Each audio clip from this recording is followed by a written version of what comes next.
I hit the patio stone before I understood I was falling. A cold shock of frosting smeared across my cheek and into my hair as something heavy and soft crashed over my chest. The air left my lungs in one hard burst. For a second, I could not hear anything except the ringing inside my own head. Then the sound slammed back in all at once.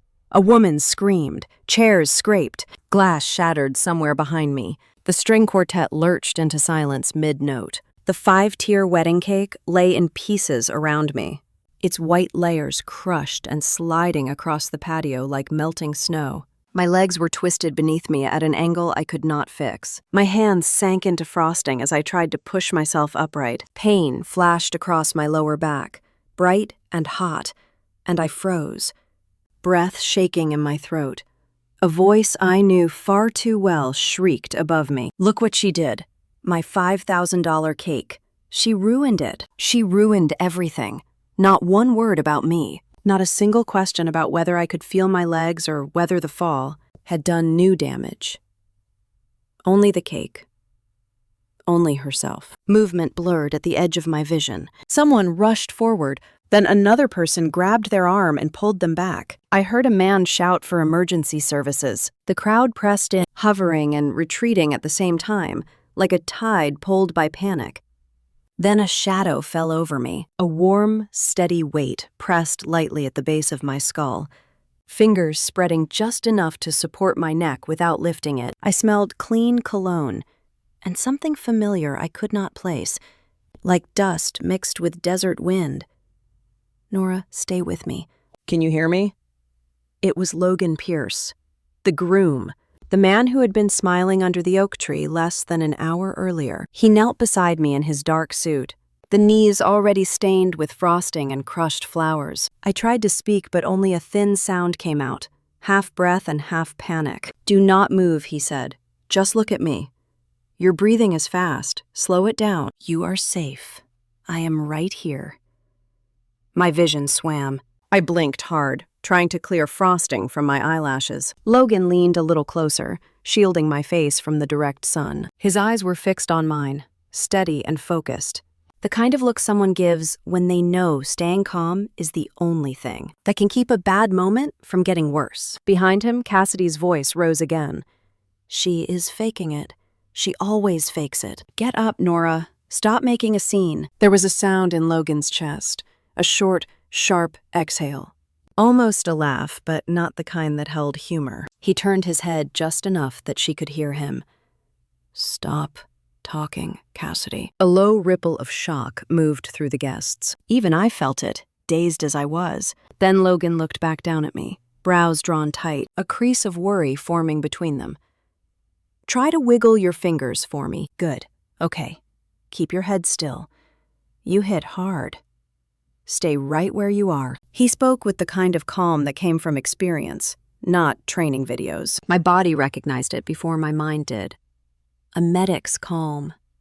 A soldier's calm. Something buried in my memory stirred. An echo of a night in Afghanistan years earlier, but the pain in my spine drowned it out before I could grab hold of it. A camera clicked nearby. Not a phone. A real camera. Caleb, the photographer, pointed it at the scene with his mouth pressed tight. Not taking pictures for the wedding album. Documenting. His voice reached Logan quietly. I have the whole thing. From the shove to the fall. I will send it to the police. Shove. The word floated through the haze. I squeezed my eyes shut, and the moment replayed behind them. Cassidy's hands gripping the back of my chair. The sudden, violent jolt. The world is tipping. My body has no way to stop the fall. It had not been an accident. More voices grew around us. Some are angry. Some were stunned. A woman near the bar kept saying, "Oh my Lord," over and over, like she could not stop. A man muttered that he had seen the whole thing, that he could not believe what the bride had done. Cassidy's sobs turned high-pitched behind Logan. She pushed herself into the center of the chaos. Logan, do not let her ruin our wedding. She is doing this on purpose. Tell them. Tell them she always does this. Google looked at her with a stillness I felt even from the ground. He said nothing, only shook his head once, the smallest movement, before turning back to me. Stay with me, Nora.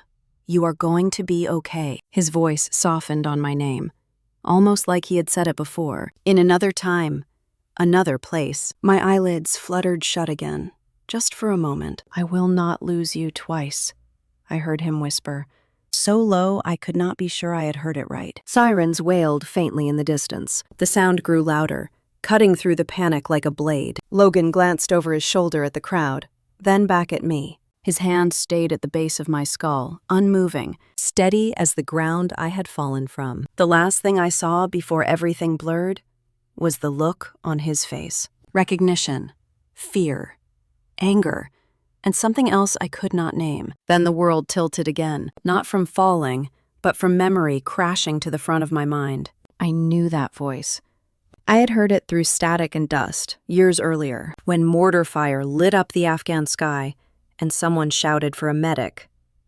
Me. My chest tightened so hard I thought the pain might swallow me whole. To understand why my sister's wedding day turned into a battlefield, you have to come back with me. Not to the explosion that took my legs, not to the night I thought I would die under foreign stars. But until this morning, only a few hours ago, I still believed that if I just stayed quiet enough, small enough, polite enough, my family might leave me in peace for one day. And before I take you there, let me ask something. What are you doing while listening to my story? For me, the moment this all happened, I was sitting alone under an oak tree at Low Country Oaks Estate in Savannah, trying to steady my breath and remind myself that I belonged in the world. Feel free to share your moment too. I always love knowing where you are as you join me in this journey, because this is where everything began, long before I hit the ground. It started that morning with my mom knocking on the guest room door like she was afraid of waking a stranger instead of her own daughter. "Nora, honey, time to get up. Big day, remember?" I was already awake. I had been awake since a little after 5, watching the light crawl across the ceiling fan and listening to the old house creak as the air conditioning kicked on and off. The Callahan family home sat just outside Savannah, 2 stories of white siding and black shutters, with a front porch my mom loved to decorate for every holiday. Growing up, I used to race down those stairs 2 at a time. Now I took the elevator chair fixed along the banister, a contraption they had installed, mostly so relatives would stop asking how I managed. I stared at the ceiling a second longer, then pushed my palms into the mattress and shifted my body toward the chair, parked beside the bed. Transfers were easier now than they had been that first year, but they still took thought.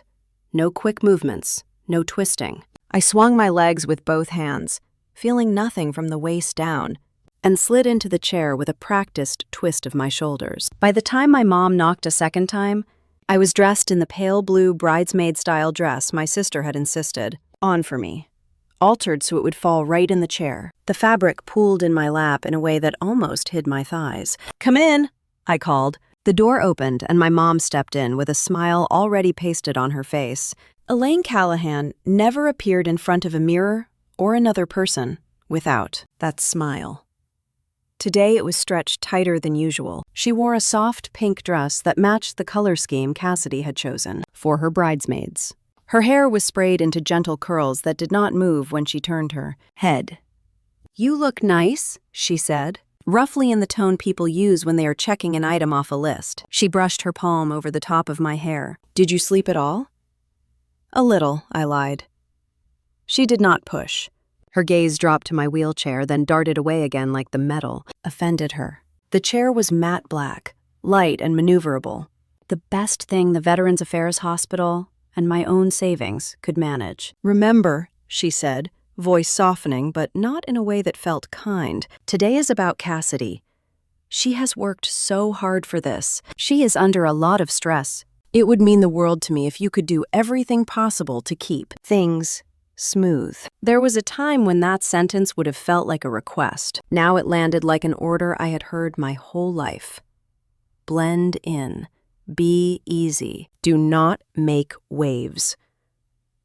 I swallowed and nodded. I am just going to sit where the planner tells me and smile when it is expected.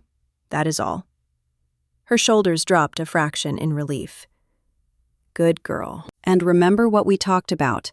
No long stories about the army. People get uncomfortable, and this is not that kind of day. She said the word army in a careful way, almost like the syllables might stain the air. She usually preferred phrases like, "your time away," or "your medical situation," anything that kept the image of me in a uniform out of the room, where Cassidy's plans lived. I could still remember the day I came home from Afghanistan. I had arrived in Savannah in a wheelchair, issued by the hospital, hands raw from learning how to move myself, a discharge file thick with medical terms and diagrams I did not want to study. Cassidy had been out of state for a merchandising job, so it had just been my mom and dad waiting at the arrivals curb. I had rolled through the automatic doors and into the Georgia humidity, wearing the same tan uniform I had left in, the pant legs folded neatly over limbs that no longer worked. People walking past had glanced over, that quick mix of pity and curiosity. My dad had given a small, awkward wave. My mom had burst into tears, the loud, messy kind that drew more attention. She hugged me without asking and whispered into my hair that we needed to get me into the car quickly before too many people saw. "Do not let the neighbors see you like this," she had said later in the driveway. "They will not know what to say. It will just make everyone uncomfortable." That has been the theme ever since. We never talked about how I had been a medic, how my job in Afghanistan had been to run toward broken bodies, not away from them. We never talked about the night everything went wrong, the blast and the screaming and the blood. When cousins came for Thanksgiving and asked what it had been like, my mom would jump in before I could answer and say things like, "Nora does not like to dwell on that. Let us talk about Cassidy's new project instead."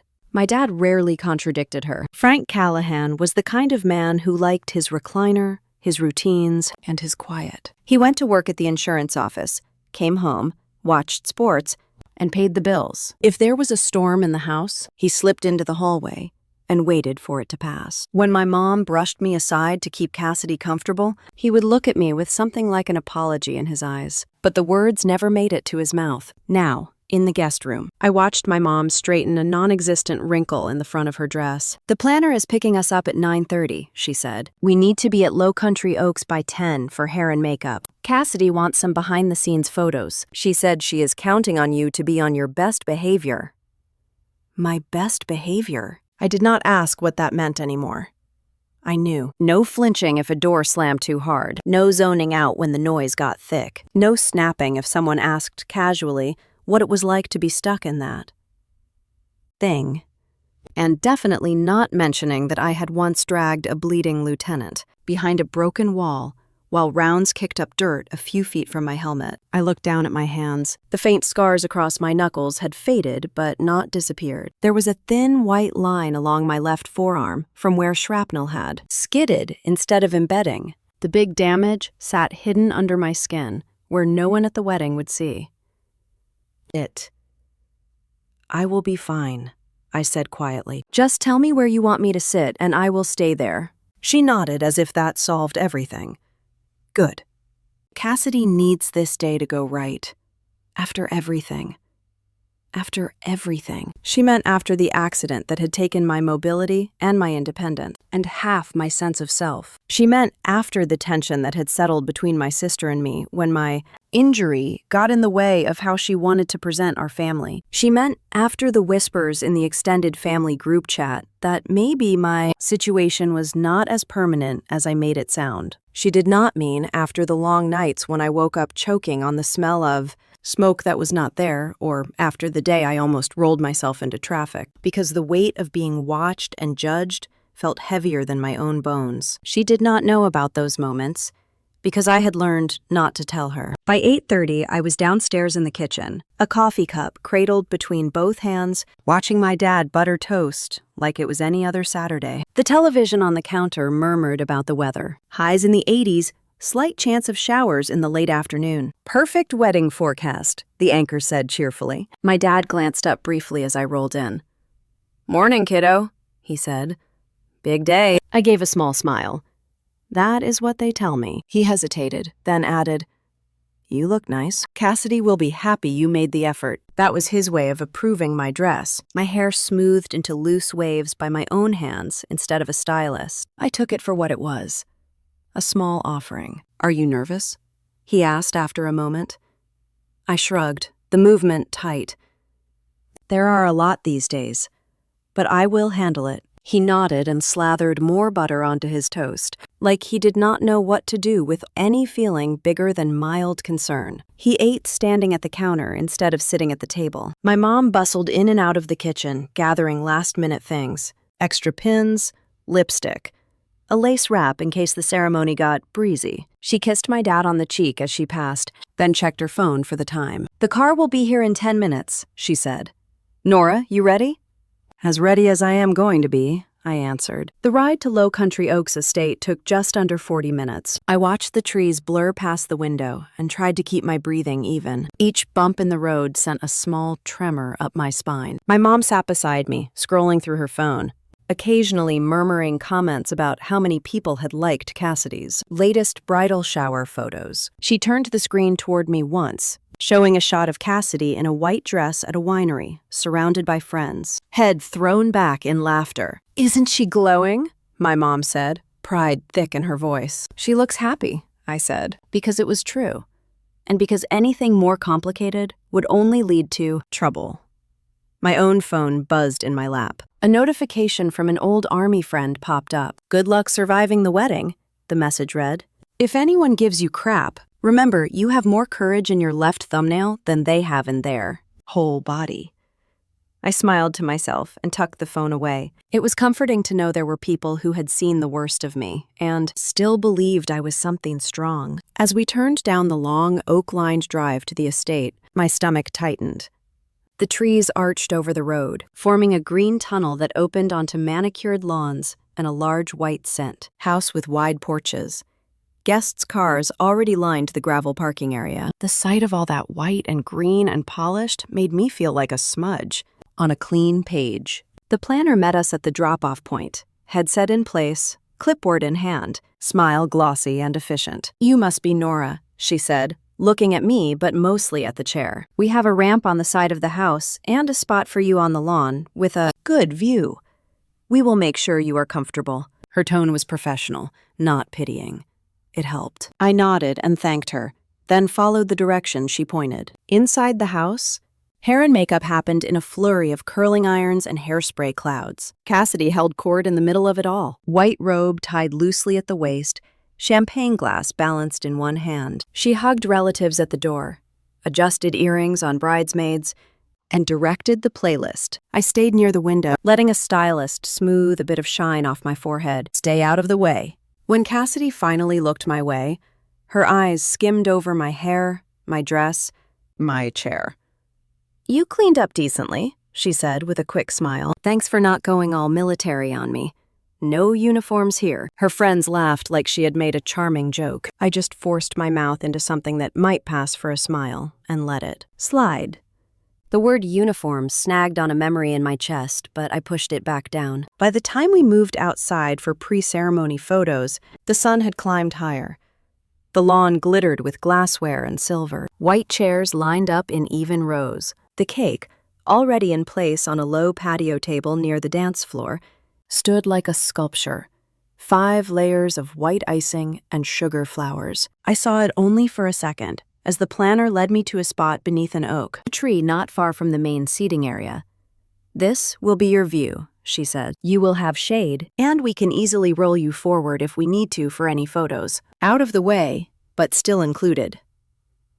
Out of the way. As they walked back toward the bridal party, I settled my hands on the wheel rims and looked out over the small sea of white chairs. People were beginning to gather already, clustering at the bar, examining the flower arrangements, and taking pictures of themselves in front of the fountain. I took a slow breath and told myself the same thing I had repeated on the flight home from the war, on the first day of physical therapy, on the nights when the nightmares blurred past and future together. Blend in if you can. Breathe through it if you cannot. For Cassidy, this was the biggest performance of her life. For me, it was one more mission. Sit quietly. Smile when spoken to. Do not let anyone see you fall apart. I did not know yet that no matter how small I tried to make myself, I would still end the day sprawled on the ground in the center of it all, every secret we had tried to keep leaking out like frosting onto the stone. My hands rested on the rims of my wheels. Steady in appearance, but tight enough that my palms ached. People kept drifting past my spot under the oak tree, their voices soft at first, then sharper as the crowd thickened. The scent of cut grass mixed with perfume and champagne. The whole lawn shimmered with that bright, pre-ceremony excitement everyone feels when the show is about to start. I stayed right where the planner had placed me, exactly the way my mom said would make things easiest. Out of the way, but still included. It was a phrase that settled across my shoulders like a thin, invisible weight. A cluster of guests paused near the cocktail table, their voices carrying easily in the warm savanna air. I was not even trying to listen, but sometimes the world delivers what it wants you to hear. "She looks fine to me."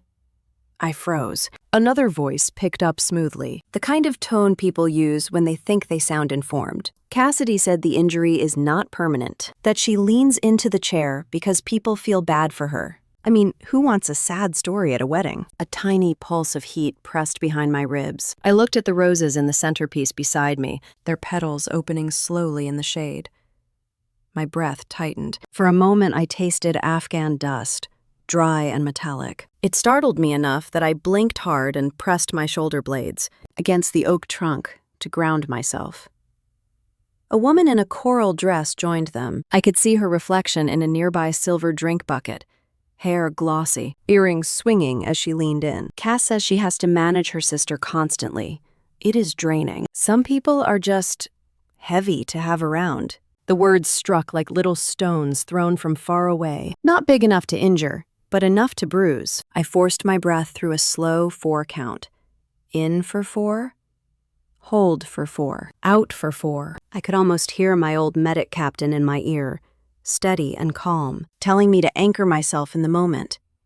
Chairs clattering in the distance, a child giggling, the faint hum of a generator near the catering tent. Real sounds, not memories. I tried to focus on the fountain at the far end of the lawn, water catching the sunlight like tiny shards of glass. People were taking selfies in front of it, couples arranging themselves just so, waiting for the perfect angle. Then, across the grass, I saw Logan. He was talking to a group of Cassidy's college friends, tall among them, shoulders squared, the kind of stance you cannot shake, even years after combat. One foot slightly back, ready to pivot. He laughed politely at something one of the men said, and then, almost absent-mindedly, glanced toward the oak tree.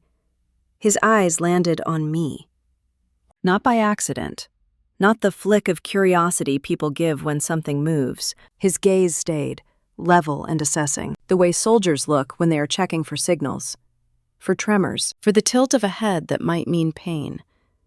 I held still, chest tight. He looked away briefly when someone tugged his sleeve, then looked right back, longer this time. Something in his expression changed, soft at the edges, troubled in the center. I knew that look. I had worn it myself beside too many cots holding too many young soldiers who tried to pretend their limbs did not shake. Before he could move in my direction, someone nearby said my name, quietly at first, then louder.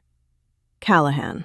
Always the dramatic one. It came from an aunt on my mom's side, her voice pitched in that half-whisper people think is subtle. She stood near the bar in a floral dress, glass of Prosecco in hand. Another woman leaned into her. Cassidy told Carol she could walk if she really wanted to. That it is all mental. Honestly, I think she likes the attention. My jaw tightened enough that a little pulse throbbed in front of my ear. I shifted an inch in my chair, trying to ease the pressure in my spine. The movement sent a tremor through my arms that I hoped no one noticed. Someone else chimed in, voice coated with concern that rang false. Bless her heart, but she brings the energy down. Cassidy has such a bright spirit. It must be hard for her. Hard for her. The words rang like a bell in my skull. I closed my eyes for a moment and tried to picture something steady. The old wooden fence behind our childhood home. The way the light fell in Afghanistan at dusk, warm and dusty. A steady heartbeat beneath my palms as I held pressure on a wound. Anything but the present moment. When I opened my eyes again, the sunlight had shifted, landing squarely on the 5-tier cake at the edge of the patio, a towering sculpture of white icing and sugar flowers. People were gathered near it taking photos, their voices rising and falling like waves. That was when I heard heels clicking briskly behind me. My mom appeared at my side, smiling for anyone who might be watching. "Nora, sweetheart, she murmured without really looking at me, remembering what we talked about. People are curious. Sitting here alone draws questions. Cassidy is already anxious. Please do not make this harder for her. Her hand touched my shoulder, light but firm. I felt 16 again, being steered away from anything that might upset my older sister's view of herself. I am staying right where the planner put me, I said softly. I am not doing anything wrong. Her eyes flicked to my chair again, quick and tight. Just keep the mood light. That is all. She touched my shoulder once more and drifted away before I could respond. Not long after, the air shifted again. A hush rippled through the lawn as Cassidy herself approached for pre-ceremony. Photos, dress catching the sunlight like she had been dipped in it. Bridesmaids floated behind her in shades of blush and champagne. I stayed in the shade and watched her tilt her chin to the photographer, adjusting her veil with a perfect, practiced flick of her wrist. Marcy, the tall bridesmaid with the sleek hair and the rhinestone phone case, hung a half step behind her. She pushed a curl back from her cheek, angling her phone in a way that made my stomach sink.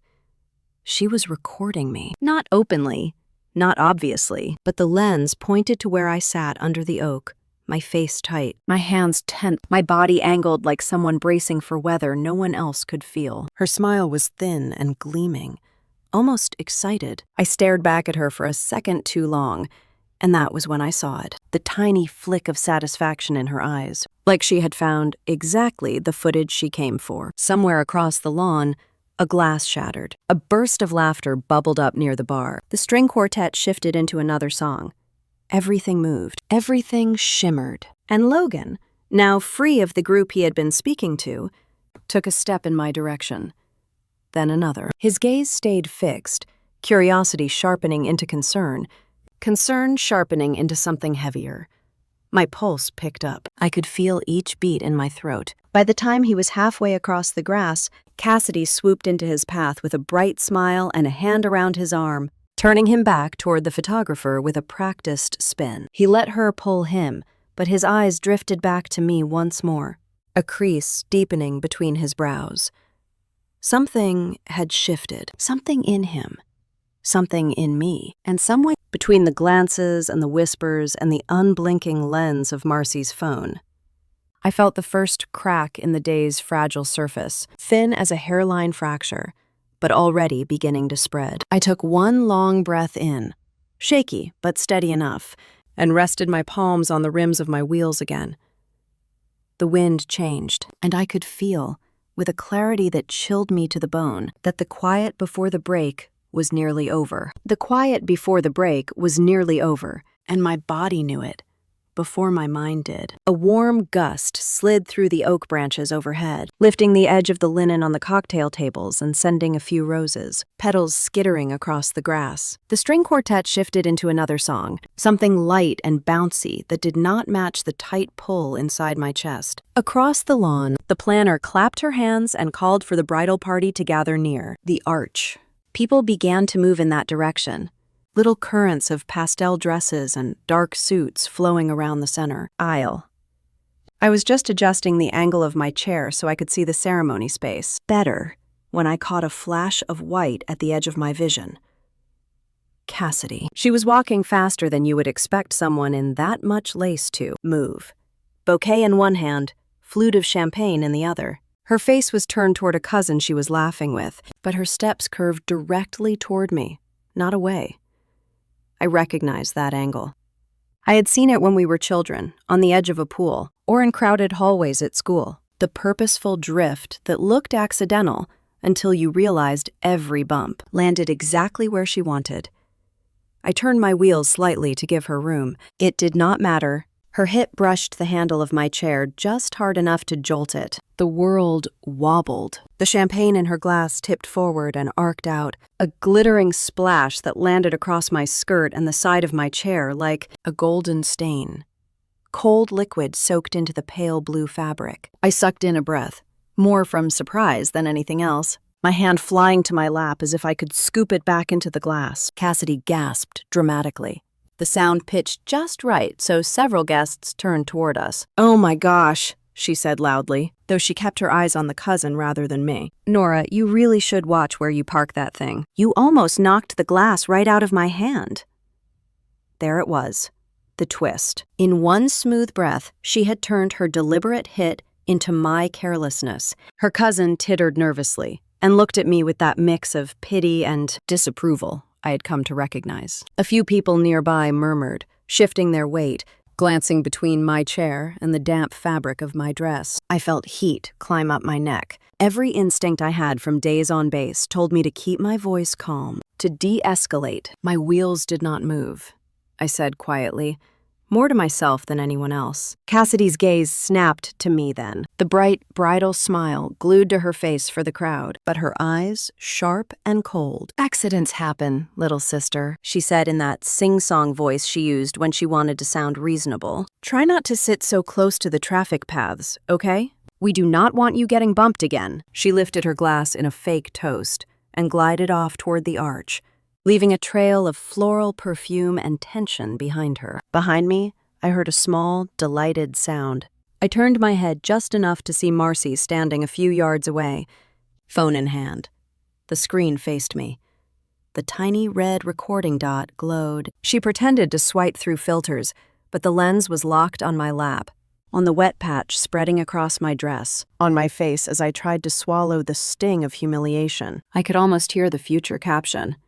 When the wheelchair becomes a problem. Or maybe do not park in the middle of everything. My fingers dug into the rubber of the wheel rims. I wanted to roll away, to find another patch of shade where her phone could not follow. Instead, I forced my hands to relax. Moving abruptly would only make me look more flustered. They would twist that, too.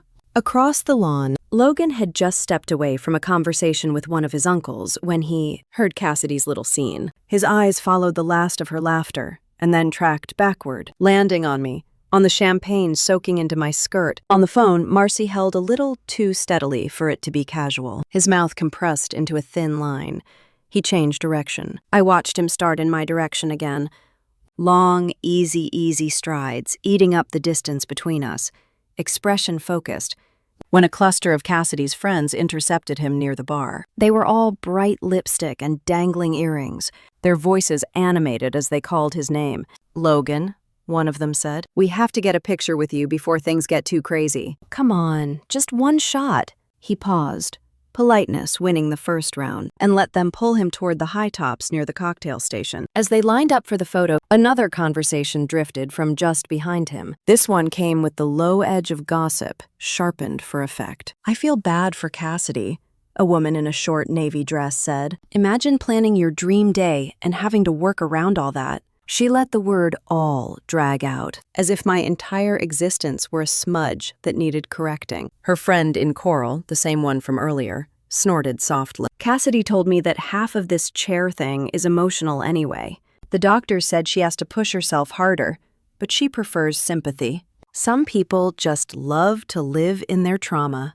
Logan's shoulders stiffened almost imperceptibly. The photographer counted down for the shot. He smiled on cue, but his eyes were no longer on the camera. He was listening. Another voice joined in, the woman in navy lowering hers like she was confiding a secret. Remember when the local paper wanted to do that small feature on Cassidy's event planning? And it turned into a piece about how brave Nora is. I would have lost my mind. I do not blame her for being frustrated. The coral dress laughed. Exactly. It is always poor, wounded Nora. People forget that Cassidy is the one actually doing something with her life. The flash went off. The photographer said they looked great. Logan barely moved. He set his glass on the bar with a soft click, turned his head slightly toward the group behind him, and said nothing. But his jaw flexed, once, a small tell. In another life, someone might have mistaken that for tension before a firefight. He stepped away from the photo cluster, clearly intending to walk my way. He made it 3 steps before Cassidy swooped in like a bird spotting movement from above. There you are, she sang out, looping her arm through his. The planner needs us by the arch in 2 minutes. You promised you would not wander off. He glanced past her shoulder, eyes cutting in my direction, where I sat damp and stiff in the shade. I was just heading over, he said. I want to check on a couple of guests first. Nora looks like she might need a napkin or something." His voice was mild, but the implication hung there. Cassidy's smile faltered for a fraction of a second before she recovered. "She is fine," she said lightly. "She is used to making a mess. It gets her attention." "Please, Logan, focus. I need you present, not running around after her drama." He studied her face for a beat, as if weighing those words, then said nothing, and let her lead him a few steps. She took that as agreement and leaned closer, dropping her voice so only he was meant to hear. "You do not understand," she said. She could stand up if she wanted to. The doctors told her it is mostly in her head, but she clings to this role because people feel sorry for her. She has been like this since we were kids. Everything always has to come back to her. Logan stopped walking. He did not yank his arm out of her grip or raise his voice. He simply stopped, right there between the arch and the bar, the noise of the wedding muffled around them. "That is not how spinal injuries work," he said quietly. Cassidy blinked. "What are you talking about?" He held her gaze. "People do not choose paralysis. They do not decide to stay in a chair because it is convenient. That is not how any of this works." She gave a short, breathy laugh, like he was being ridiculous. "You do not know her like I do," she said. "She is always dramatic, always has been. Honestly, Logan, you are too kind sometimes. You fall for it." He did not reply. His eyes flicked past her to where I sat. I could feel his stare like a hand on my shoulder, even from across the lawn. While they were tangled in that quiet standoff, Marcy shifted closer to my oak tree. She pretended to be fixing the strap of her shoe, but her phone was angled again to catch my profile. The champagne stain, the tightness around my eyes. She murmured something under her breath, probably a note for whatever story she planned to tell later. The breeze carried only a few words my way. "Poor thing. So tragic." The exact opposite of what her expression said. I thought about asking her directly if she was recording me, asking her to stop. But I knew how that would play out. She would widen her eyes and insist she was just checking her makeup. Someone would murmur that I was being sensitive, that I was making things about myself. So I sat still. I let the camera drink in my discomfort. And somewhere inside, a new kind of anger slid into place. Cool and clear. On the patio, staff began adjusting the position of the cake table, wheeling it a few feet closer to the edge of the dance floor so the photographer could get better angles later. The 5-layer creation towered there, perfect and oblivious, sugar flowers catching tiny particles of light. Cassidy finally tugged Logan the rest of the way toward the arch, but I saw his free hand curl briefly into a fist before he forced it to relax. His eyes met mine once more over the tops of the white chairs, and in that brief connection I saw confusion, doubt, and the early shape of something that looked suspiciously like resolve. The planner raised her clipboard again and called for the immediate family to gather near the front for photos before the ceremony began. Chairs scraped. People shuffled.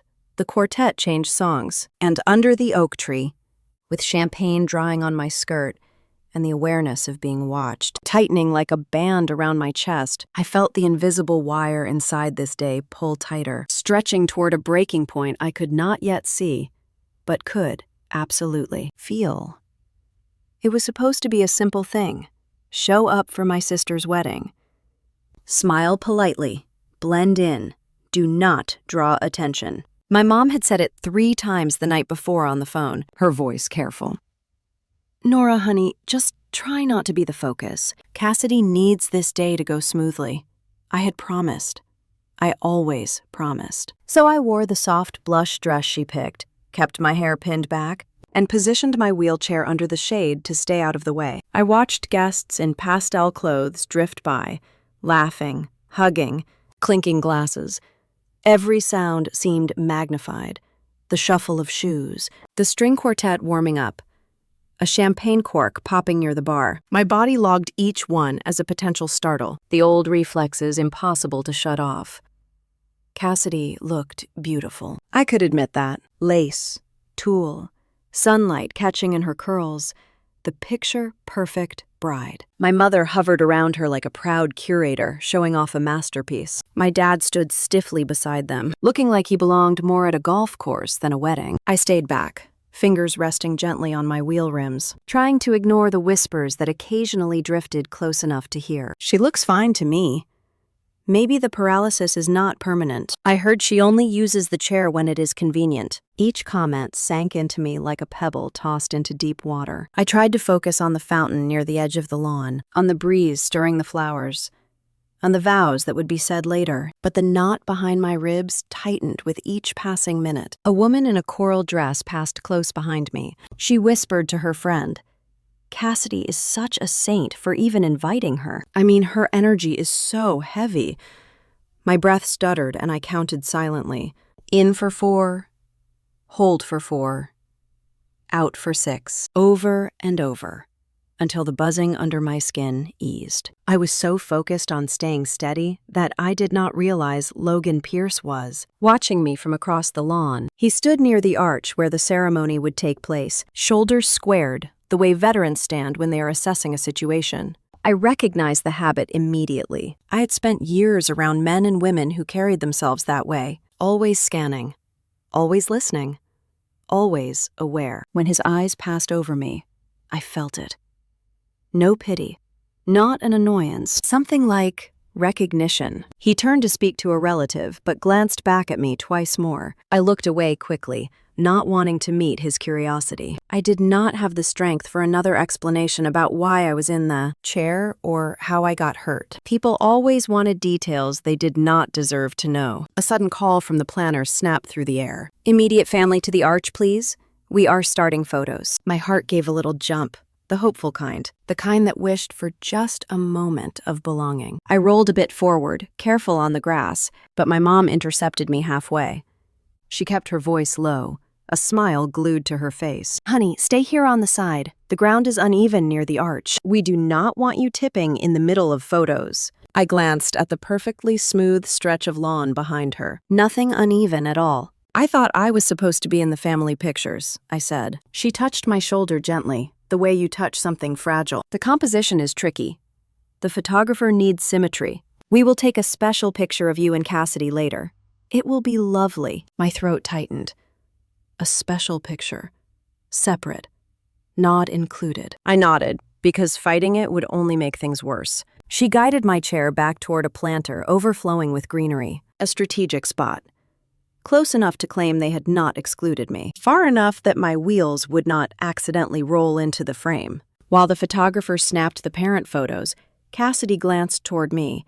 Her smile flickered before she masked it, the way someone hides irritation behind perfect etiquette. The photographer called for siblings, and my pulse jumped. I moved forward an inch before Cassidy appeared in front of me. "What are you doing?"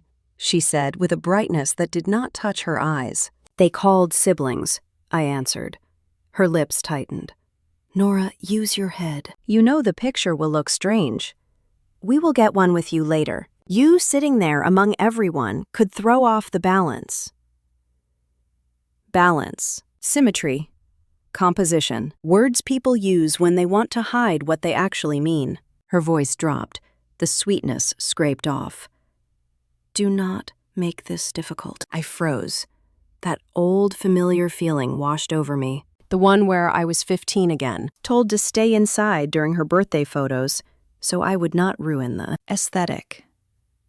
Before I could say anything, the photographer announced they were moving to shots near the cake. The crowd followed in a loose cluster. I stayed behind the planter, my hands clammy on the wheels, heart beating too fast. The cake had been set on the patio, a towering 5-tier showpiece decorated with sugar flowers and pale ribbon. I watched from the shade as Cassidy and Logan posed beside it. She laughed, tossed her bouquet.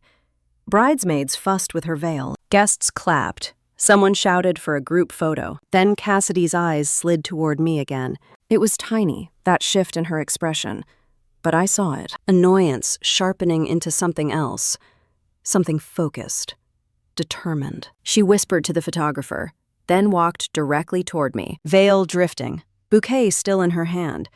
Jaw clenched just enough to change the shape of her face. She stopped in front of me and leaned in. "Nora, you are sitting here like a cloud over the whole day. People are talking. You are making them uncomfortable. I blinked. Shock rolled through me, slow and cold. I am just sitting where you told me to sit. Her voice sharpened. You always play the victim, even now. I asked you for one thing. Do not take attention. And here you are. Do you enjoy ruining things for me? My mouth opened, but nothing came out. Something inside me folded up on itself. She straightened and raised her voice so the guests nearby could hear. Get out of my wedding. The words sliced clean through the warm air. People fell silent. Heads turned. Glasses paused halfway to lips. My breath stilled in my chest. Stop embarrassing me, she said louder. You pity-seeking paralysis fake. My ears rang. Fake. Paralysis fake. The humiliation hit with such force, I felt myself sway without moving. Logan took 2 steps toward us, his face stark with disbelief. But I did not look at him. I looked at my sister, the girl I had grown up chasing across backyards, the woman I had comforted through breakups, the person I had tried so hard to show up for today. Cass, I whispered. Please stop. She moved behind my chair so quickly I barely registered the motion. If you will not leave, then I will help you. Her hands clamped onto the handles. Before I could brace myself, she shoved, hard. The back wheels jerked over the slight patio lip. My chair twisted. My body lurched forward. The world tilted into a blur of white frosting and sunlight. I hit the cake table with my hip. Pain shot up my side. The cake stand wobbled and toppled. The entire 5-tier creation pitched forward like a collapsing tower and crashed into me, heavy and cold. Whether cream smeared across my face, my hair, my dress. Then I hit the patio. A wet thud. A crack of crystal shattering. A gasp rippled through the crowd. The breath flew out of my lungs. My legs twisted uselessly under me. My shoulder flared with pain. I could not lift myself. Frosting blurred my vision. Everything smelled like sugar and panic. She ruined my cake, I heard Cassidy shriek. She did this on purpose. Are you okay? Now I am sorry. Only the cake. Voices swelled and blurred. Call emergency services. Do not move her. Oh my God. Then a familiar voice cut through everything. Get back. Give her space. Logan dropped to his knees beside me, his tuxedo smearing in the frosting. His hands moved with practiced steadiness, supporting the base of my skull, checking my breathing, anchoring me so I would not twist further. Nora, stay with me, he said, voice urgent but steady. Look at me. I tried to breathe. I tried to speak. Pain crawled down my spine in hot lines. She fell on purpose, Cassidy cried somewhere behind him. She always does this. Logan's jaw tightened. He looked up briefly, eyes dark with fury. I saw what happened, he said, his voice carrying enough weight that several guests flinched. You pushed her. Do not lie. Gasps rippled. Someone whispered that the groom had snapped at the bride. Someone else lifted their phone again. The sirens were faint at first, then grew louder. Logan looked back down at me, his hand still steady at my neck. I cannot marry someone who would do this to a fellow veteran, he said softly, but the entire patio heard him. Cassidy swayed, grabbing the edge of a chair. Guests stepped away from her like she was something hot enough to burn. Caleb, the photographer, stood at the edge of the patio, camera lowered, his face pale. I have the entire thing recorded, he said quietly. I lay there in the ruins of the cake, every nerve buzzing, every breath shaky, and realized that no matter how badly I had feared this day might go, I had not come close to imagining how completely my world would crack open before sunset, and how nothing was ever going to be the same again. The next few minutes dissolved into sirens and ceiling tiles. They strapped me to a backboard, fitted a hard collar around my neck, and lifted me onto the stretcher. I could feel every bump of the patio stones under the wheels as the paramedics rushed me toward the driveway. Buttercream and crushed flowers smeared across my dress, sticky against my skin. Someone draped a thin blanket over me that did nothing to stop the shaking in. My muscles. Logan walked alongside the stretcher, one hand on the rail near my shoulder, talking in that steady, practiced tone I recognized from the field. "Nora, they are taking you to Chatham County Memorial," he said. "You are going to get imaging on your neck and back. Just keep breathing."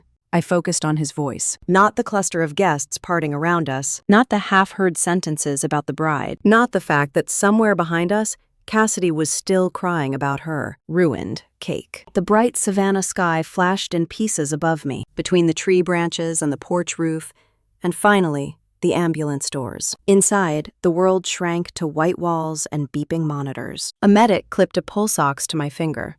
Another started an IV. The collar dug into my jaw. I stared at the metal ribs on the ceiling, forcing my breaths to stay slow. "You are doing great, ma'am," the paramedic said. "Pain level 7, I managed, even though it felt like more. Old habit. Undersell it. Logan sat on the bench seat along the side, knees braced, watching me with that same intense focus from the patio. As the ambulance lurched forward, his gaze shifted over my face, my shoulders, the angle of my legs strapped down on the board. Somewhere in the movement, his expression changed. I know my mind was too foggy to untangle that. I shut my eyes against the sway of the vehicle and let the siren's wail pull me under. The hospital's fluorescent lights were harsher than the wedding sun. They rolled me straight from the ambulance into the emergency department, a blur of blue scrubs and clipped instructions. Paralysis history, fall from chair, direct impact to neck and spine, cake, someone added, and a few people huffed out a quick, disbelieving breath. They slid me onto the imaging table, moved my chair out of sight. The cold of the CT machine seeped through the thin blanket. I lay absolutely still while it hummed and clicked around my head and torso. Every second felt like a held breath. When they wheeled me back to a curtained bay, I saw Logan again, leaning against the wall just outside. Jacket off now, shirt sleeves rolled to his forearms. He should have looked like a groom who had just walked out on his wedding. He looked like a man back on duty. A woman in her late 50s stepped into view. Short gray curls, kind eyes, name badge clipped to her blazer. She wore civilian clothes, not scrubs, but the nurses nodded at her with a familiar respect. "Nora Callahan," she said, coming closer to my bed. "Still with us." I blinked, trying to place her. Her voice tugged at something in my memory. She smiled, small and real. "We met 2 years ago," she said. "Group therapy at the VA center. I'm Ruth Alderman." It snapped into place. The circle of chairs, the stale coffee, her calm voice talking about post-traumatic stress and moral injury like they were not dirty secrets. "Dr. Ruth," I said, my throat thickening with relief. She nodded once. "The ER attending asked me to consult since you are already in our system," she said. "They are rushing your scans, but the initial reads look like you have some nasty soft tissue trauma and possibly a mild concussion. No obvious new spinal fracture. That is the good news." My eyes stung. "So I am not more broken than I already was," I said. My attempted humor came out lopsided. She gave me a look that said she heard the joke and the pain behind it. "You are not broken," she said. "You are injured and recovering, and I am very interested in hearing how you ended up on the patio under a wedding cake." My stomach clenched. "My sister shoved my chair," I said. I was locked in. I could not catch myself. Dr. Ruth's jaw tightened just a fraction. "Logan told us some of what happened," she said, "and the police will want your statement when you are up to it. For now, I want you to focus on your body. Can you feel your hands?" I flexed my fingers. Yes. Shoulders, I shifted carefully. Pain, but movement. Yes. Legs. Nothing. Just the familiar blank space where feelings should be. I shook my head. "Same as before," I said. She nodded, satisfaction visible in the small lines around her mouth. "That is stable then," she said. "We will keep you for observation overnight. I would like to stay involved, if that is all right with you." A wave of gratitude swept through me so strong I almost cried. "Please," I said. She patted the rail of the bed. "I will check back after the neurosurgeon signs off on your scans," she said. "There is also a JAG officer on his way, since this is an assault involving a veteran. You are not alone in this, Nora." Her words sank deep. Not alone. It felt almost foreign. After she left, Logan stepped inside the curtain, stopping just short of my bed, as if he did not want to crowd me. "How much of that did you hear?" I asked. "Enough," he said, "and enough earlier to know you tried to downplay your pain." "It is a habit," I said. "Medics lie. Part of the job." He hesitated, then pulled the small visitor chair closer and sat down, forearms resting on his knees. "About that," he said, "being a medic." I frowned. "What about it?" His gaze searched my face. "You were not just any medic," he said slowly. "You were in Kandahar at 2018. Second deployment. Forward Operating Base, Bristol." The air in my lungs turned to glass. "How do you know that?" I whispered. "Because I was the idiot staff sergeant who stepped on the wrong patch of dirt. Outside the north gate," he said. "You were the one who kept pressure on the wound in my thigh while the mortar rounds were still hitting the field. You refused to duck until they dragged us both behind the barrier." Memory crashed over me. Dust, blood, the metallic taste in my mouth from adrenaline and fear. My hands pressed into his leg, shouting at him to stay awake, while the sky lit up electric white. I stared at him, seeing that man under the soot and sand layered over the version in front of me in a crisp white shirt, frosting still staining his cuffs. "I did not recognize you," I said, ashamed and overwhelmed. "I am sorry." He shook his head.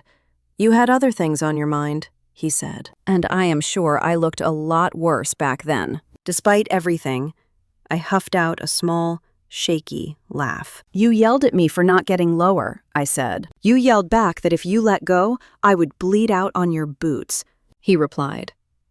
For a moment, the hospital curtain might as well have been canvas. The beep of the monitor folded into the remembered thump of rotor blades. The connection between us, forged years ago in dirt and chaos, snapped taut. "I never got to thank you," he said quietly. "I tried to find you later, but they told me you were shipped out stateside after your injury. That the medic who patched me up was the same one who lost feeling below her waist a few weeks later." "That was a roadside blast," I said, my voice softer. "Different patrols, same dirt." He nodded, jaw tight. "So when I heard your voice in the ambulance today, making that same stupid joke about pride, it clicked," he said. "It just took a minute to untangle. Emotion rose in my chest, tangled with humiliation and relief and something that felt dangerously like comfort." "You believed me out there on the patio," I said, "when Cassidy said I fell on purpose." "I saw what she did," he answered, "and I know the difference between someone losing balance and someone getting shoved." Caleb saw it too. "Caleb," I said, "the photographer." Logan leaned back slightly. "He has already sent the full video to the police," he said. "He showed it to the first officer on scene before they even loaded you into the ambulance.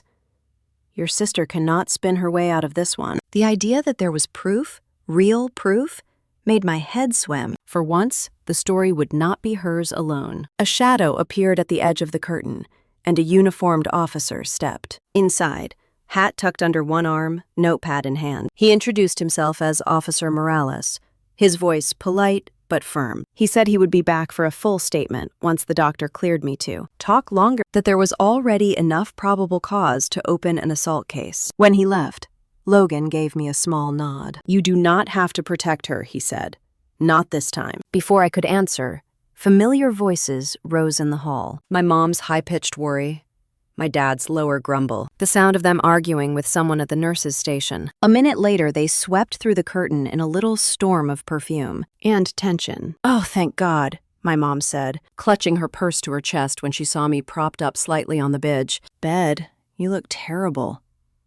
At least she was honest. My dad stood at the foot of the bed, his face drawn, his hands shoved deep into his pockets. Logan started to rise, but my mom barely glanced at him. "We need a moment alone with our daughter," she said.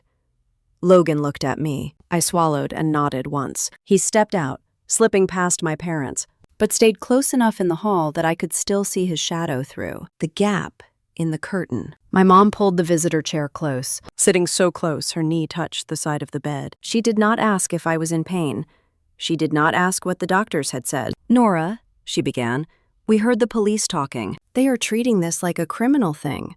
"Assault," my dad said flatly. "Against a disabled person. They throw the book at people for that." "You saw what she did," I said, my voice raw. "She shoved my chair." My mom blinked and waved a hand, as if erasing a smudge. "She panicked," she insisted. "Things got out of hand. You know how she gets when she is stressed." It was an accident that looked worse than it was. "There is a video," I said. "Caleb recorded everything. So did half the guests on their phones." Dad shifted his weight, eyes darting to the monitor, then back to me. "People will see what they want to see," he said. "What matters is what you tell the police. If you tell them it was a misunderstanding, they will downgrade the whole thing. No charges, no trial. We can handle this in the family." In the family, the same place where my injury had been quietly repackaged as something less. Inconvenient for years. I stared at them, feeling something cold and ancient uncoil in my chest. "You are not here to check if I am all right," I said. My mom flinched. "Of course we are," she said weakly. "But you are alive, thank God. And the doctor says no new damage. That is good news. Now we have to think about your sister." There it was, always the next line. "She is devastated," Mom went on. "People were filming. The vendors are furious about the cake. Her venue says this kind of scandal could affect their business. If the police press charges, she could lose her job, her reputation, maybe even face jail time. You have to talk to them, Nora. Tell them you do not want to pursue this. Tell them you slipped." I felt a hollow open inside me. "Tell them I slipped," I repeated. "You know how these things go," Dad said. "The state takes over. But your statement will carry a lot of weight. If you say you want leniency, if you admit you were upset and things got exaggerated, they will listen." My neck hurts. My back throbbed. There were still traces of frosting sticky in my hair. I glanced at my own legs under the blanket, still and distant. "You want me to lie?" I said. "We want you to protect your sister," Mom answered. "Family protects family. She did a terrible thing. But ruining her life will not fix your injury. It will just destroy what is left of all of us." A strange calm settled over me, like the quiet in my head when I used to slide into a triage zone. Priorities lined up. Triage did not mean you were heartless. It meant you finally saw what was bleeding and what was not. My voice came out soft but clear. "My injury is already ruined," I said. "I cannot walk. I cannot dance. I wake up most nights shaking from dreams you do not want to hear about. Today, your oldest daughter shoved your youngest into a $5,000 cake and onto a stone patio in front of 100 people, then called her a fake while she lay on the ground. And you came here to ask the one on the gurney to fix it." Mom's eyes filled with tears. "You are twisting things," she whispered. "You used to be so kind. Maybe I finally stopped confusing kindness with obedience," I said. David's jaw clenched. "Think very carefully about what you are doing," he warned. "Once you involve lawyers and judges, there is no coming back. You will regret this when the dust settles." For the first time in my life, I believed that the only regret I would feel would come from staying silent. I looked him straight in the eye. "I am not withdrawing anything," I said. "I will tell the police exactly what happened. What Cassidy did, what you both saw. You can decide which side of that you want to be on." The room went very still. "You are choosing strangers over your own family," my mom said, voice shaking. "I am choosing myself," I answered. For once, she stared at me as if she did not recognize the person in the bed. Then she stood abruptly, knocking the chair back a little. My dad followed, his face a hard mask. "We will not watch this family be torn apart," he said. "It already is," I replied quietly. They left without another word, curtains swaying behind them. Their perfume lingered in the air long after their footsteps faded. I lay there, listening to the muffled sounds of the emergency department. A monitor beeped in the next bay. Someone laughed too loudly near the nurse's station. A cart squeaked past. A moment later, the curtain opened again and Logan stepped in, eyes searching my face. "Are you okay?" he asked. The easy, automatic answer rose to my lips and died there. I swallowed and tried again. "No," I said, but I think I might be closer to it than I have been in a long time. He nodded slowly, understanding flickering in his gaze. Out in the hallway, I caught a glimpse of Caleb talking quietly to Officer Morales, his phone in his hand, the tiny screen replaying my fall. Evidence. Proof. The story untwisted at last under harsh, honest light. Inside my chest, something old and brittle finally cracked. Not from impact this time, but from the strain of being held too long. For the first time since I came home from the war, I had drawn a line and refused to step back from it. I had no idea yet what it would cost me. But as I lay there under hospital lights instead of wedding lanterns, I knew one thing, with a clarity that made my hands stop shaking. Whatever came next, it would not be built on my silence anymore. I found out pretty quickly that it also would not be quiet. By the next morning, the hospital room felt smaller, as if the walls had noticed my decision and were closing in to see what I would do with it.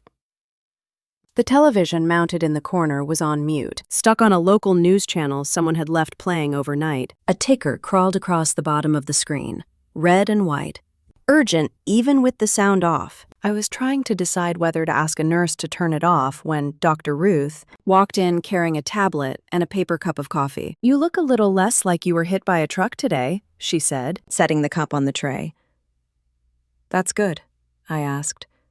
She smiled. "In this building, that counts as progress." She adjusted the head of my bed a little higher, then glanced at the television. The morning show anchors were smiling with that practiced blend of concern and curiosity.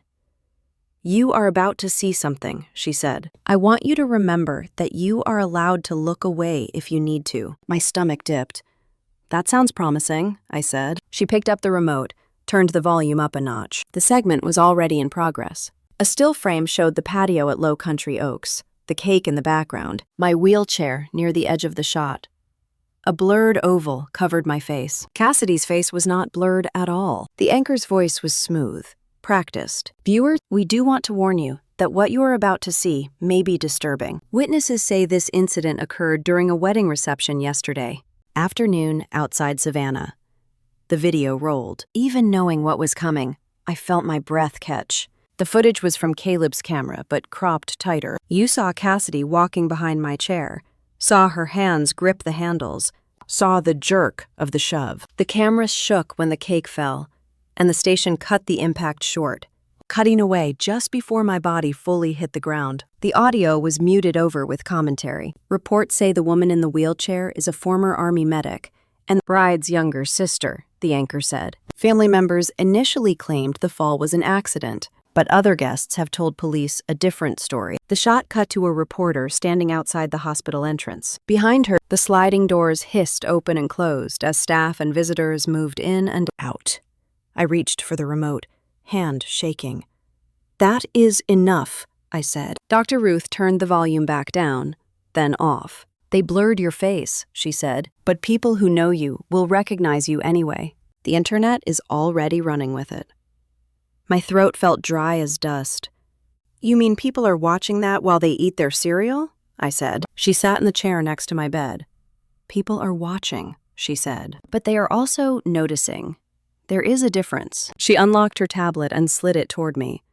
"Here," she said. "Before you torture yourself with the comments section, let me show you the parts that matter." On the screen was a page from a veteran support group. Someone had shared the video with a caption that simply said that this was why.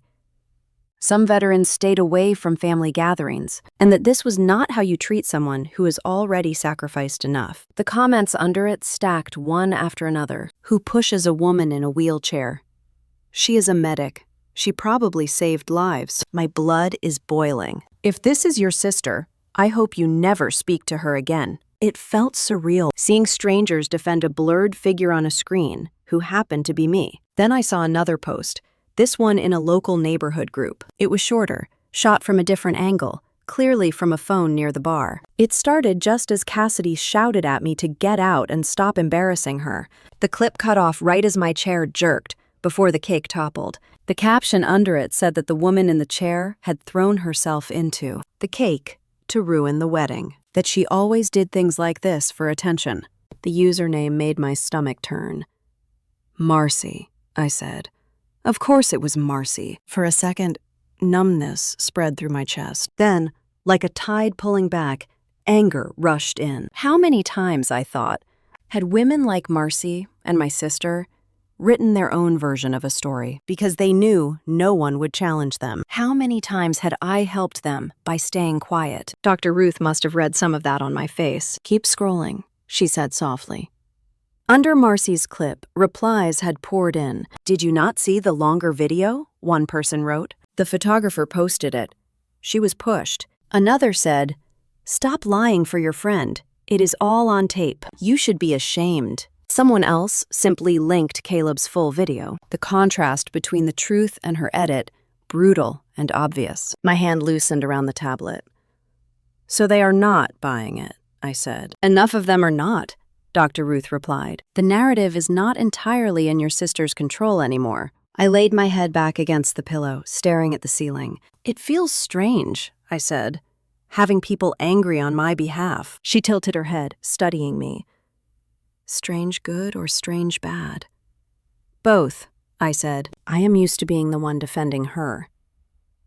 She nodded slowly. Which brings us to the next wave, she said.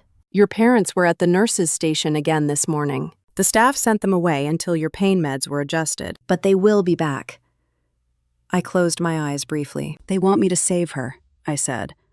They always have, she answered. A beat of silence passed between us. What if I do not? I asked. The words came out small, but they did not tremble the way they would have a year ago. Then you will finally be saving yourself, she said. The simplicity of it hit hard. She leaned forward, elbows on her knees. Nora, you have carried a lot, she said. Combat trauma, physical loss, and on top of that, a family system that taught you your worth depended on how much you could absorb for everyone else. This is another battlefield. The tactics are different, but the goal is the same. Staying alive as yourself. I stared at my hands, fingers curling slightly. It feels selfish, I admitted. She shook her head. It feels unfamiliar, she corrected. There is a difference. Later that afternoon, a nurse came in to check my vitals and mentioned, almost casually, that a reporter had tried to get onto the floor for an interview. The hospital had turned her away, citing privacy policies. 10 minutes after that, my phone buzzed with a number I did not recognize. I almost ignored it. Then I remembered the way everyone else had been telling my story for me, so I answered.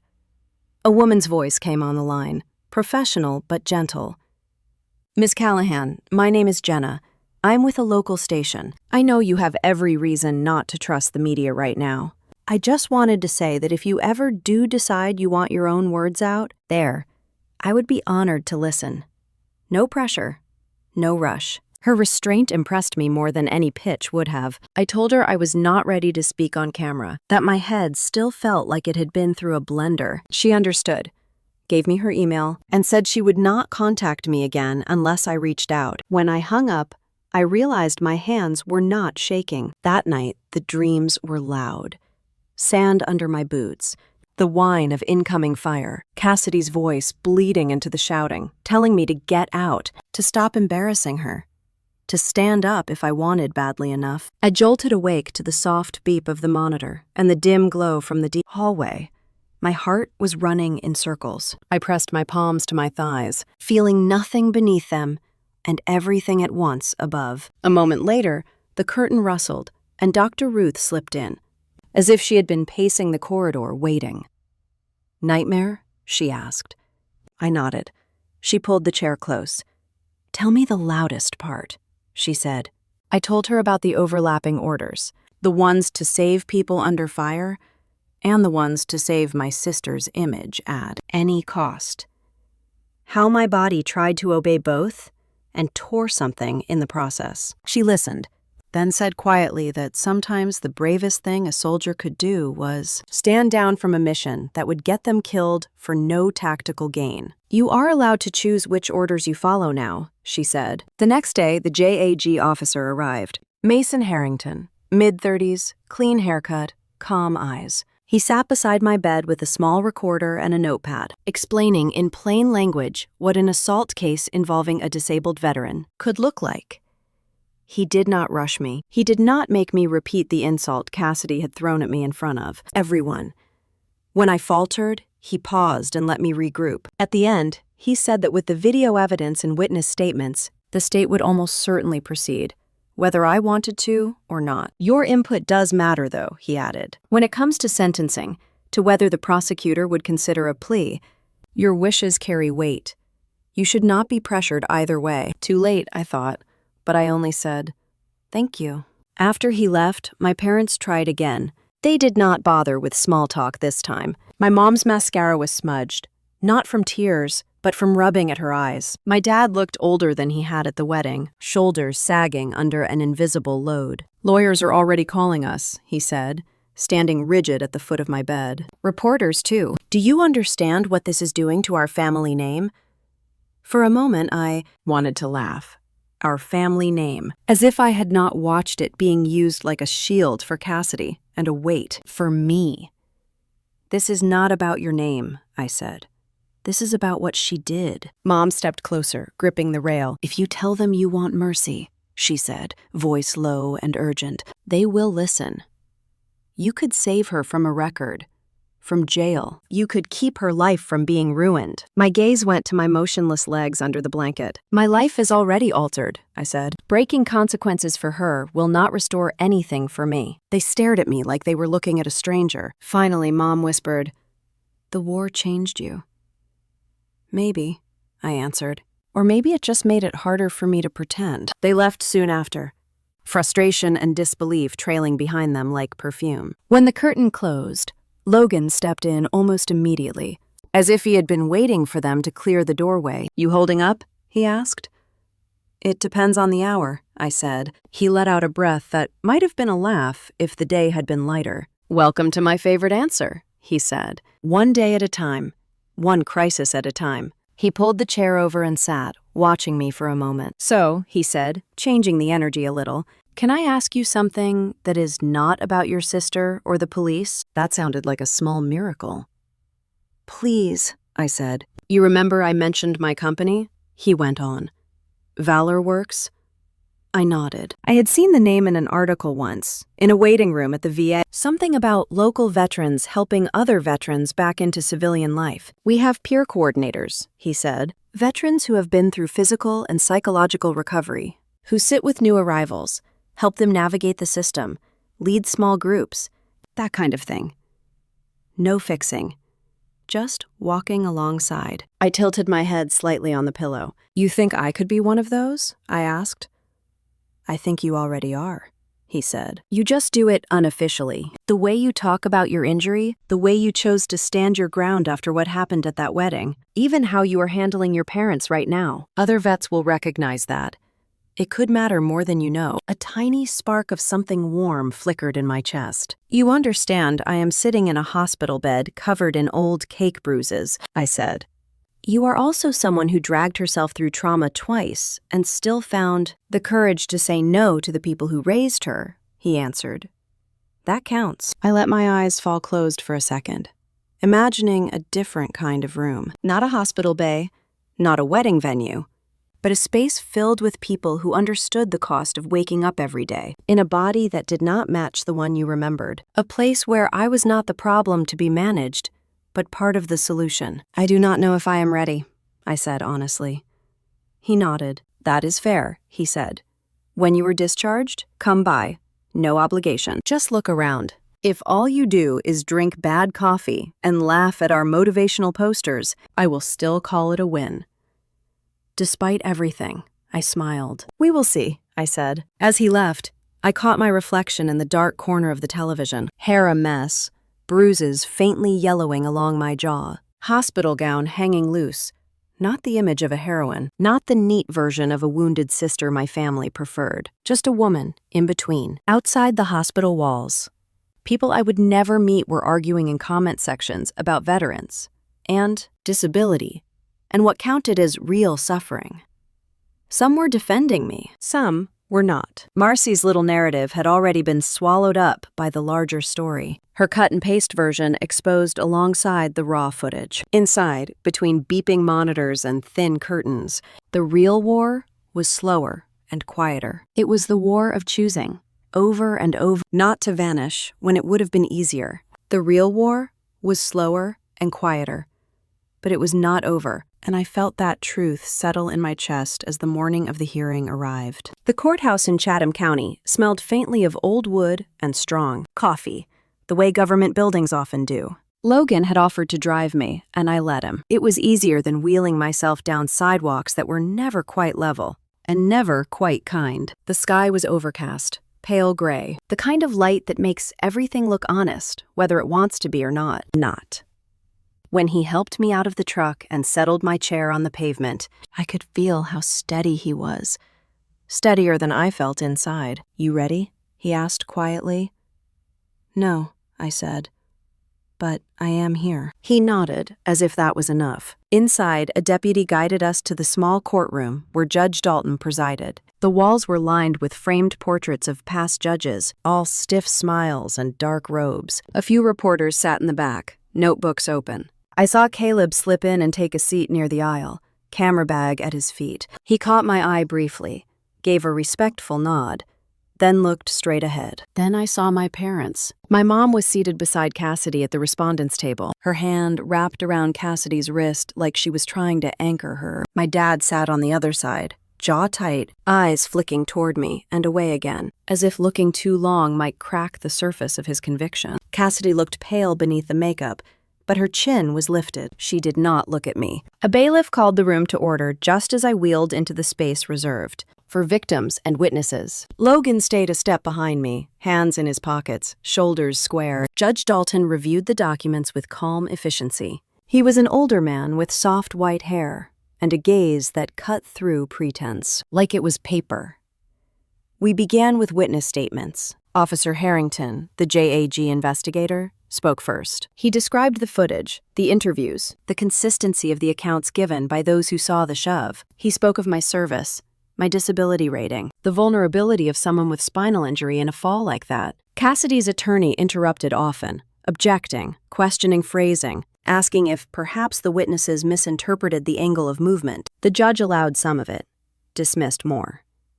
Next, Caleb took the stand. He explained why he recorded what he recorded, why he turned over the unedited footage, how quickly lies had begun circulating online. "He is a photographer," the attorney said pointedly. "He profits from drama, does he not?" "No, sir," Caleb replied. "I profit from telling the truth, and that is what the video shows." When it was my turn, I felt something inside me tighten, but not collapse. My wheels whispered softly as I rolled forward. I raised my right hand, swore to tell the truth, and settled my palms in my lap. The attorney approached, a stack of papers under his arm. "Ms. Callahan," he began, "you have suffered from post-traumatic stress disorder since your deployment." "Correct. Yes.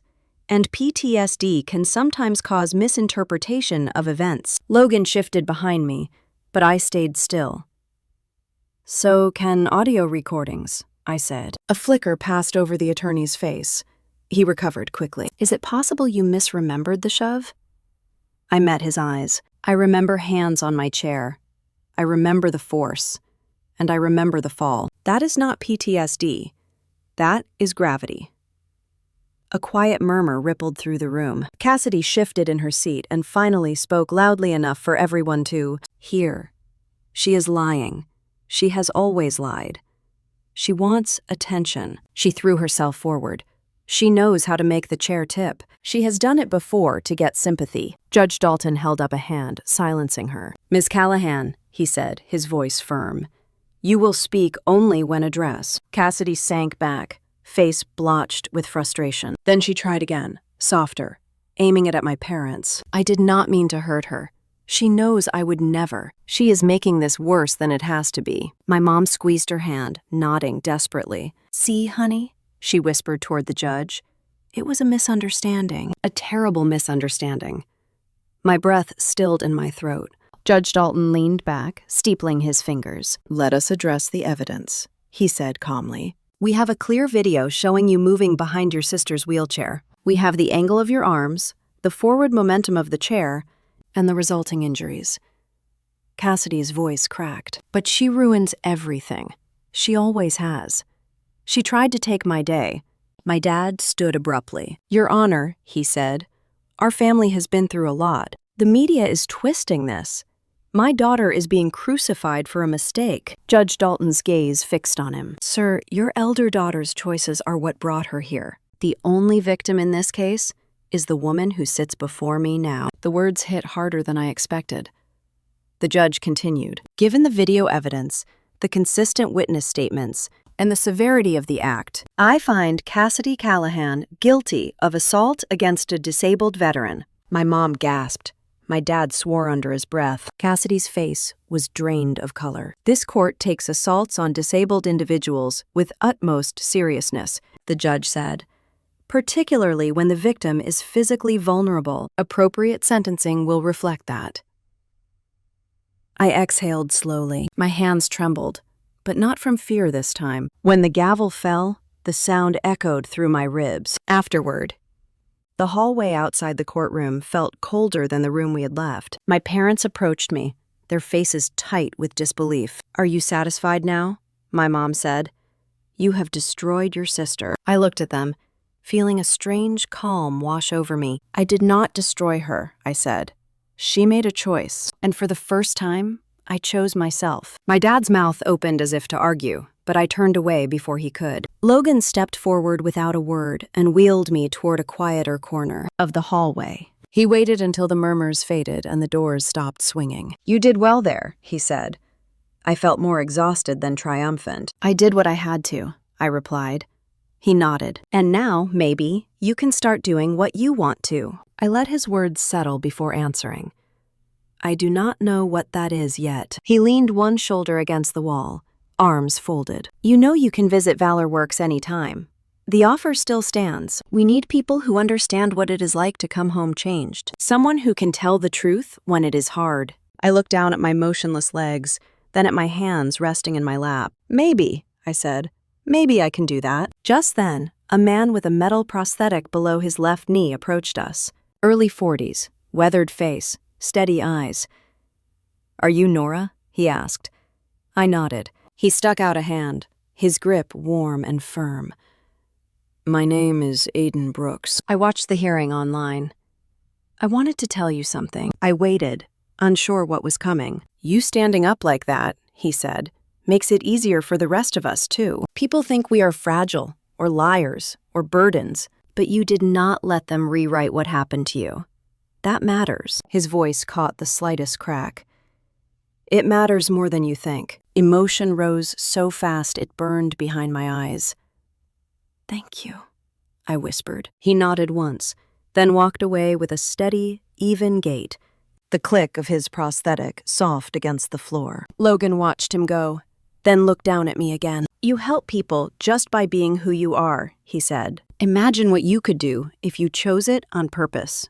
I let out a shaky breath. The courthouse doors swung open, letting in a gust of cool air. For the first time in a long time, it felt like the world outside held room for me again, not as a burden or a problem or a shadow next to my sister's drama, but as someone who still had choices left, someone I was only beginning to know. I rolled out of the courthouse 6 months ago feeling hollowed out, scraped clean in a way I could not quite understand. I thought that would be the hardest day of my life after Afghanistan. I was wrong. It was only the day everything stopped pretending. The real rebuilding came after. 6 months later, on a warm morning in early October, I rolled through the double glass doors of Valor Works Rehabilitation with a cup of coffee balanced between my knees and a clipboard tucked under my arm. The lobby smelled faintly of pine cleaner and something comforting. Like old books, the walls were lined with framed photos of veterans completing physical therapy milestones, smiling with braces on their arms, prosthetics gleaming, chairs polished from use, real victories, real people. My badge hung around my neck. Nora Callahan, Peer Support Coordinator. I still paused sometimes when I read it. 6 months ago, I could not even picture myself in a place like this, guiding anyone. Now it felt like a place my bones recognized. In the morning, Nora, Walt called from the reception desk. He was in his 60s, Navy retired, always chewing on peppermint gum like it was a personal mission. "Morning," I said, maneuvering past him toward the therapy wing. "You are ready for the group today." He patted his stack of appointment sheets, ready as any man can be when 4 Marines and a Coast Guard rescue diver all want the same time slot. Go easy on them. I smiled, because Walt said the same thing every week. And every week, the group turned into exactly what it needed to be. Some days are quiet. Some days are raw. Some days loud enough that people walking by probably assumed we were arguing, when we were really just trying not to cry. The group started at 9. I rolled into the circle of chairs, checked the whiteboard, then glanced at the clock. Aiden Brooks was already there, adjusting the height on his prosthetic with the little tool he always kept in his pocket. He looked up when he heard me. "Hey, Doc," he joked, even though I reminded him weekly that I was not a doctor. "Hey yourself," I said. "How is the knee today?" He tapped it once. Sore as sin. "But I beat my son in basketball yesterday, so it was worth it." I laughed and set the clipboard on my lap. A few more veterans trickled in, a young woman with burns along her jawline, a man in his 70s with tremors in his left hand, a quiet medic who reminded me a little too much of myself in the early months after I came home. We talked about sleep first, then anger, then the strange guilt that creeps in on the days you feel almost normal. I listened more than I spoke, letting them pull threads loose at their own pace. I shared when it made sense. I held silence when words would only crowd the space. At the end, Aiden stayed behind, pretending to tie his shoe, even though it was a slip-on. "You all right?" I asked him. He rubbed the back of his neck. "Better than I was 6 months ago." "You know that already." He hesitated, then added, "You ever think about how different things would be if you had not told the truth that day?" I thought of the courtroom.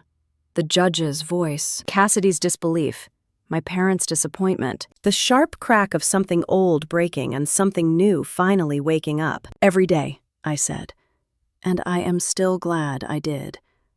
He nodded once, satisfied. By noon, I was in Logan's office going over next month's program schedule. He had a habit of organizing his desk and then immediately cluttering it again, with coffee cups and sticky notes. Today was no exception. "You are building a solid team," he said, flipping through the attendance reports. "People respond to you." I shrugged a little. "They respond because they know I am not pretending. They can smell pretending from a mile away." He smiled, soft and tired in the way people look when they care deeply about something that costs them sleep. "You look steadier these days," he said. "I am," I answered, "mostly because this place lets me be useful without performing." He leaned back in his chair. "And how is home?" That word still stung sometimes. "Calmer," I said. "Quieter. My parents do not call much, and that used to hurt. Now it just feels like space." He nodded slowly. "Sometimes space is the only way people show you who they were all along." I exhaled. It was not bitter, just truth settling into the shape of acceptance. He closed the folder in front of him. "For what it is worth," he said, "you have built more in 6 months than some people manage in a lifetime." I looked at him then, really looked, and felt the old ache of gratitude warm something in my chest. "We are both still standing in our own ways," I said. "We are," he replied. We did not talk about Cassidy, or the trial, or the cake. We did not need to. Life has moved on in the quiet, determined way life sometimes does when you stop trying to drag the wrong people with you. By late afternoon, I was outside near the therapy garden, breathing in the scent of basil and warm soil while the sun slipped behind the trees. The wheelchair hummed slightly as I shifted position, feeling the usual tug in my lower back, but not fighting it. For the first time in years, I felt like my body and my life belonged to me again. I closed my eyes and let the warmth soak into my skin. The breeze carried laughter from the open windows. Someone inside was arguing about football. Someone else was humming. Life. Ordinary, beautiful life. 6 months ago, I thought the fall had shattered everything. But standing here now, in the middle of a garden built for people learning to live again, I understood something crucial. Nothing important had broken. The only things that fell that day were illusions. I touched the small ValorWorks badge at my chest, tracing the raised lettering with my thumb. I was not healed. Some days I still woke up with my heart racing. Some nights the memories dragged their claws through my sleep. But I was here, choosing, participating, breathing without holding everything inside. Healing was slow, but it was real, and I was no longer hiding. As the sun dipped lower, painting the garden gold, I whispered to myself, almost without meaning to. I did not lose anything, except what was never meant to stay. And I believed it. If you have ever been told you were too much, or not enough for your own family, remember this: silence can be power, and truth can be the loudest revenge. Tell me in the comments what integrity means to you and where you are listening from.